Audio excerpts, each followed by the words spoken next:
Salut tout le monde, bienvenue à On Joue-tu. Cette semaine, je vous présente le top 5 des jeux que j'ai le plus joué au mois de juin.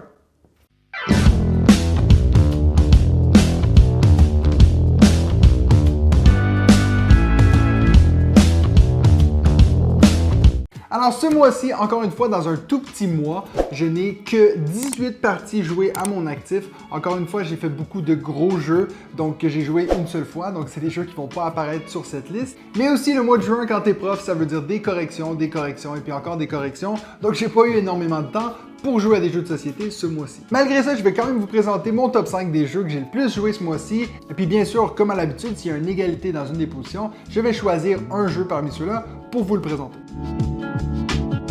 Donc commençons en 5e position avec le jeu Bonanza. Donc Bonanza, c'est un tout petit jeu qui a été créé par le même auteur que Agricola, Caverna et puis tous ces jeux un peu de ferme. On revient un peu dans la thématique de la ferme, mais cette fois-ci, on va planter des haricots. Comme vous pouvez voir, tous les haricots ont des petits jeux de mots comme nom, comme haricao, haricochon, haricauchemort. Donc pour moi qui adore les jeux de mots un peu stupides, ben ça c'est sûr que c'était un point fort pour moi. Donc Bonanza, c'est un jeu où on va essayer de maximiser les échanges qu'on va faire entre les joueurs. Parce qu'une chose qui est très particulière de ce jeu-là, c'est qu'on va devoir garder les cartes dans l'ordre qu'on les reçoit. On n'a pas le droit d'échanger l'ordre de ces cartes-là. À notre tour, on devra obligatoirement planter la première carte. Étant donné qu'on a des champs qui sont limités, donc on a juste 2 places pour les planter, ben on va avoir que 2 sortes d'haricots à planter dans nos champs. Donc ça veut dire que si je reviens à mon exemple, disons ici j'ai le rose, je plante le rose, et puis la prochaine carte, je suis pas obligé de la planter. Par contre, la rose, j'ai dû la planter. À partir de ce moment-là, moi je vais essayer de faire des échanges avec les autres joueurs pour voir est-ce qu'eux, ils ont des roses à me proposer, comme ça je peux continuer ma séquence de roses. Bien sûr, je vais devoir échanger avec eux les cartes que j'ai dans la main, ou même les 2 cartes qui sortiront à la fin de ce tour-là. Ces 2 cartes-là, je devrais obligatoirement les échanger, ou sinon, ils ne reviendront pas dans ma main, mais vont aller directement dans mes champs. Donc si moi ça m'avantage pas de les avoir dans mes champs, je vais essayer de m'en débarrasser.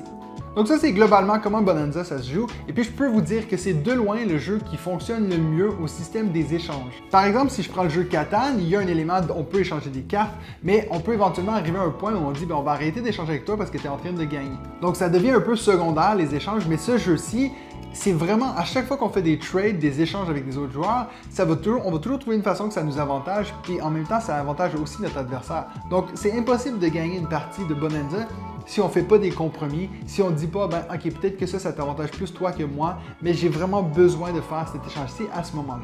Donc ça, c'est pour Bonanza que j'ai joué 2 fois au mois de juin. C'est un tout petit jeu que je vous recommande fortement si vous aimez les jeux avec beaucoup d'interaction entre les joueurs. En 4e position, on a The Rajas of the Ganges. J'en ai déjà parlé de cette série-là sur ma chaîne, mais c'était le jeu Roll and Write qui s'appelle le Dice Charmers. Alors celui-ci est différent, c'est vraiment le jeu de plateau qui est d'ailleurs apparu avant le Roll and Write. Donc si vous êtes comme moi et ma conjointe et que vous connaissez déjà la version Roll and Write, faire le transfert à la version jeu de plateau est très simple. On retrouve beaucoup des mêmes actions. Puis je dois avouer qu'il est toujours aussi excellent. C'est un jeu que j'ai trouvé en seconde main, que ça fait plusieurs années qu'il est sorti. Vous devriez être capable de le trouver assez facilement dans vos magasins de jeux préférés. C'est un jeu qui est très fluide et qui a un système de points qui est génial, tout comme dans The Dice Charmers, le Roll and Write, où on va devoir faire joindre 2 pistes de pointage différents. Alors ça, c'est pour Rajas of the Ganges, The Dice, pas The Dice Charmers. Donc ça, c'est pour Rajas of the Ganges, un jeu que j'ai réussi à sortir 3 fois au mois de juin.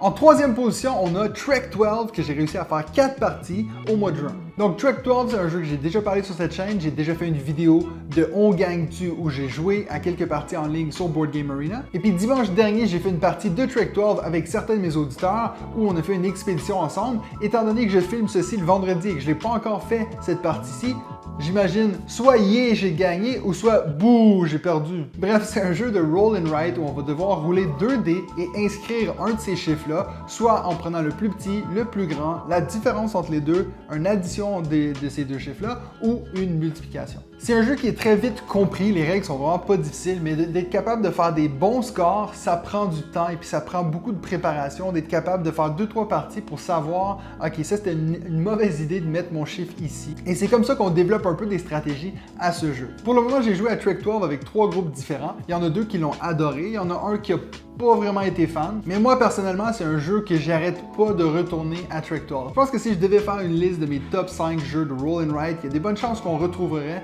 Trek 12 là-dedans.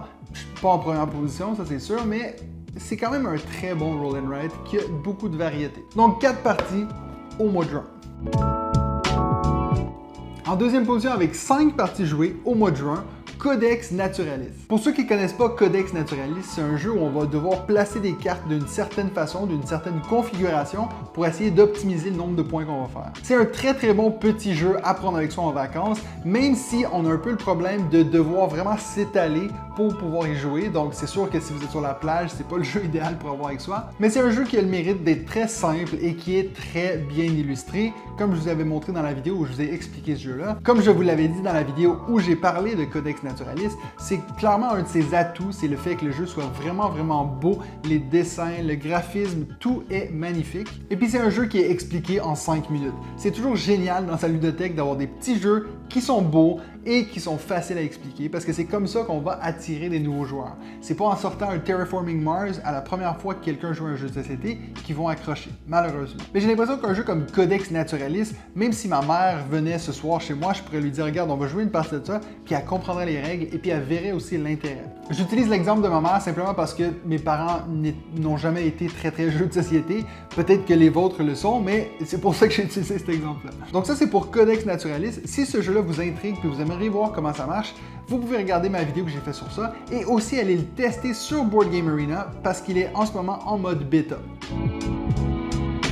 Et en première position pour le mois de juin, il y a le jeu Happy City que j'ai réussi à faire 8 parties. Alors pour ceux qui ne connaissent pas Happy City, c'est un tout petit jeu très rapide, très facile à expliquer, où on va devoir prendre des bâtiments, les mettre dans notre ville jusqu'à un total de 10, tout en essayant de rentabiliser le maximum de nombre de cœurs, donc de bonheur par nombre d'habitants. Donc à la fin, on va prendre le nombre de cœurs qu'on a fois le nombre d'habitants, et puis ça va être ça notre score final. Donc bien sûr, si vous avez 10 cœurs et puis seulement un habitant, ça va vous faire 10 points, alors que si vous avez 5 cœurs et 5 habitants, ça va vous faire 25 points. Donc il faut vraiment essayer d'avoir un bon niveau de ces deux éléments-là pour essayer de maximiser notre score. Je vous l'avais présenté ce jeu-là la semaine passée ou celle d'avant, je me souviens plus exactement, mais bref, je vous en avais parlé de ce jeu-là. C'est un jeu que je trouve correct, c'est pas un jeu que j'adore ou que je vais sortir à chaque soirée jeu. Donc c'est vrai que c'est étrange de le voir en première position, mais ça s'explique clairement parce que le jeu va tellement vite que souvent on va faire une ou deux parties de suite. Et en plus, vu que je savais que je faisais une vidéo sur ce jeu-là, j'ai dû l'essayer plusieurs fois. Et puis contrairement au jeu en deuxième position, Codex, que je trouve magnifique et puis qui je pense qui